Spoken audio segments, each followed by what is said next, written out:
কাৰ্বি আংলং জিলা সাহিত্য সভাৰ নৱনিৰ্বাচিত সভাপতি, উপসভাপতি আৰু সম্পাদকৰ নাম ঘোষণা নিৰ্বাচনী সমিতিৰ বৃহস্পতিবাৰে বোকাজান স্বৰ্ণদল শাখা সাহিত্য সভাৰ ভৱনত নিৰ্বাচনী সমিতিৰ অধ্যক্ষ সত্যপ্ৰদীপ শৰ্মা বৰদলৈ তথা সদস্যদ্বয় পৰমানন্দ তালুকদাৰ আৰু সুনীল গগৈ এক সংবাদমেলৰ জৰিয়তে কাৰ্বি আংলং জিলা সাহিত্য সভাৰ পৰৱৰ্তী দুটা কাৰ্যকাল অৰ্থাৎ 2025-2027 বৰ্ষৰ বাবে সভাপতি হিচাপে বাৰিম ইংতি, উপসভাপতি হিচাপে মুনিমন্ত শইকীয়া আৰু সম্পাদক হিচাপে অনিল হাজৰিকাক বিনা প্ৰতিদ্বন্দ্বিতাৰে নিৰ্বাচিত হয় বুলি ঘোষণা কৰে।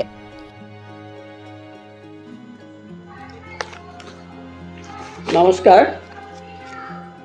উপস্থিত সকলোলৈকে আগন্তুক নৱবৰ্ষৰ শুভেচ্ছা জনাই আজিৰ নিৰ্বাচনী ফলাফল ঘোষণা কৰিবলৈ সাজু হৈছোঁ। কাৰ্বি আংলং জিলা সাহিত্য সভাৰ 2025 চনৰ পৰা 2027 বৰ্ষৰ বাবে সভাপতি হিচাপে নিৰ্বাচিত হৈছে বাৰিম ইংতি ডাঙৰীয়া, উপসভাপতি হিচাপে নিৰ্বাচিত হৈছে মণিমন্ত শইকীয়া ডাঙৰীয়া আৰু সম্পাদক হিচাপে নিৰ্বাচিত হৈছে শ্ৰীযুত অনিল হাজৰিকা। এইখিনিতে এটা কথা ক'ব লাগিব যে এটাইকেইজনেই প্ৰতিদ্বন্দ্বিতা নোহোৱাকৈ নিৰ্বাচিত হৈছে, যদিও উপসভাপতি পদৰ বাবে দুজনে মনোনয়ন দাখিল কৰিছিল।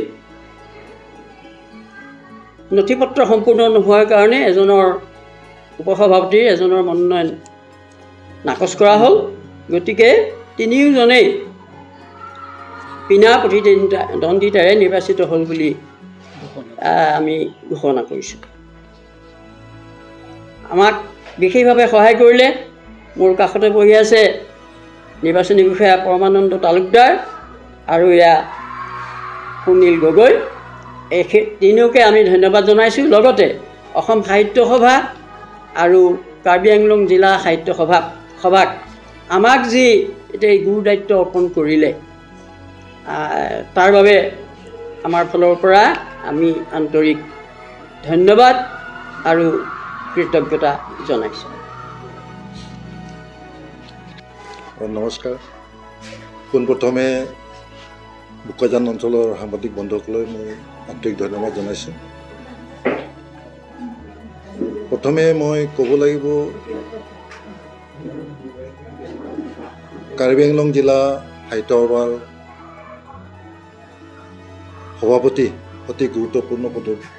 গতিকে এই পদবীত মোক আগবঢ়াই নিয়াৰ কাৰণে বোকাজান শাখা সমিতিৰ সভাপতি, সম্পাদক প্ৰমুখ্যে সমূহ বিষয়ববীয়ালৈ মই ধন্যবাদ জনাইছোঁ। ইয়াৰ উপৰিও বোকাজান কাৰ্বি আংলং জিলা সমিতিৰ সভাপতি আৰু সম্পাদক প্ৰমুখ্যে জিলা সমিতিৰ সদস্যসকললৈ মই আন্তৰিক ধন্যবাদ জনাইছোঁ। আৰু এই পৰ্যায়লৈ নিয়াৰ বাবে আঞ্চলিক সমিতিৰ সম্পাদক বিশ্বজ্যোতি হাজৰিকাক মই আন্তৰিক ধন্যবাদ জনাইছোঁ। আপোনালোকে জানে যে কাৰ্বি আংলংখন নানা জাতি জনগোষ্ঠীৰে বসবাসপূৰ্ণ। ইয়াত প্ৰায় 30টা জাতি জনজাতিয়ে বসবাস কৰি আছে। গতিকে মোৰ প্ৰথম পদক্ষেপ হ'ব কাৰ্বি আংলং জিলা সাহিত্য সভাই ইয়াৰ জাতি জনগোষ্ঠী তেনেকুৱা সাহিত্য সংস্কৃতিবিলাক কেনেকুৱা আগুৱাই নিয়া হ'ব তাৰ আমি প্ৰচেষ্টা চলাম।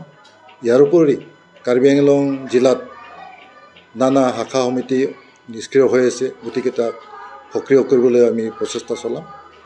ইয়াৰ লগতে আমাৰ সহায় সহযোগ লাগিব আমাৰ সন্মানীয় উপসভাপতি আৰু আমাৰ সন্মানীয় সম্পাদক আৰু আমাৰ জিলা সমিতি বা সমূহ কাৰ্বি আংলং জিলাৰ বিভিন্ন শাখা সমিতিৰ সভাপতি, সম্পাদক প্ৰমুখ্যে তেওঁলোকৰ সদস্যসকলে আমাৰ সহযোগ লাগিব। সৰ্বপ্ৰথমে মই মুখ্য নিৰ্বাচনী বিষয়া আৰু ইয়াত উপস্থিত থকা সাহিত্য প্ৰেমী ৰাইজলৈ নমস্কাৰ জনাইছোঁ। লগতে আমাৰ সাংবাদিক বন্ধুসকললৈ নমস্কাৰ জনাইছোঁ। পোনপ্ৰথমে মই বৰবিল শাখা সাহিত্য সভাৰ সভাপতি, সম্পাদক প্ৰমুখ্যে সমূহ সদস্যাক ধন্যবাদ জনাইছোঁ কাৰণ তেখেতসকলে মোৰ নামটি সম্পাদক ৰূপে মনোনয়ন আগবঢ়াবৰ কাৰণে কৈছিল আৰু লগতে আমাৰ ডিফু আঞ্চলিক সাহিত্য সভাৰ আঞ্চলিক সমিতিৰ সম্পাদক বিশ্বজিৎ হাজৰিকালৈ ধন্যবাদ জনাইছোঁ। এতিয়া কথা হ'ল ইতিমধ্যে আমাৰ সাহিত্য সভাৰ সভাপতি নৱনিৰ্বাচিত সভাপতি ইংতি ডাঙৰীয়াই উল্লেখ কৰিছে যে কাৰ্বি আংলঙত আমি যথেষ্টখিনি কৰিবলগীয়া কাম আছে। গতিকে সাহিত্য সভাৰ অসম সাহিত্য সভাৰ সংবিধানৰ পৰিকাঠামোত থাকি আমি যিখিনি সাহিত্য আৰু সংস্কৃতিৰ উন্নয়নৰ কাৰণে যিখিনি কৰিব পাৰোঁ নিশ্চিতভাৱে আমি সেইখিনি কৰিবলৈ চেষ্টা কৰিম। ইতিমধ্যে আমাৰ কাৰ্বি আংলং জিলাখনত 1997 চনত হাওৰাঘাটত এখন অধিৱেশন অনুষ্ঠিত হৈ গৈছিল অসম সাহিত্য সভাৰ। সেই সময়ছোৱাৰ পৰা আজিলৈকে অসম সাহিত্য সভাৰ কাৰ্বি আংলং জিলাত বিভিন্ন ধৰণৰ কাম কাজ কৰিবলগীয়া আছে বুলি আমি অনুভৱ কৰিছোঁ। কাৰণ আমাৰ যথেষ্ট সংখ্যক শাখাবিলাক আছিল, এই শাখাবিলাক আমি যাতে ফলে ফুলে জাতিষ্কাৰ কৰিব পাৰোঁ আৰু অসম সাহিত্যৰ সভালৈ যাতে আমি কাৰ্বি আংলং জিলাৰ পৰা বিশেষভাৱে অৱদান আগবঢ়াব পাৰোঁ তাৰ কাৰণে আমি সচেষ্ট হ'ম বুলি মই আশা কৰিছোঁ। আৰু আমাৰ সভাপতি ডাঙৰীয়া উপসভাপতি ডাঙৰীয়া প্ৰমুখ্যে যিসকল নৱনিৰ্বাচিত বিষয়ববীয়া থাকিব সদস্য থাকিব তেখেতসকলৰ আন্তৰিক সহযোগিতা আৰু পৰামৰ্শৰ আশা কৰি মই সদ্যহতে এইখিনিকে বক্তব্য হিচাপত আগবঢ়াইছোঁ। ধন্যবাদ। যিখিনি বক্তব্য ৰাখিছে সেইখিনিত মোৰ সহমত। লগতে আমি ভাবোঁ কাৰ্বি আংলং জিলাৰ সাহিত্য সভাৰ যি কাম কাজ সি আগতকৈ যথেষ্ট পৰিমাণে উন্নতই হৈছে।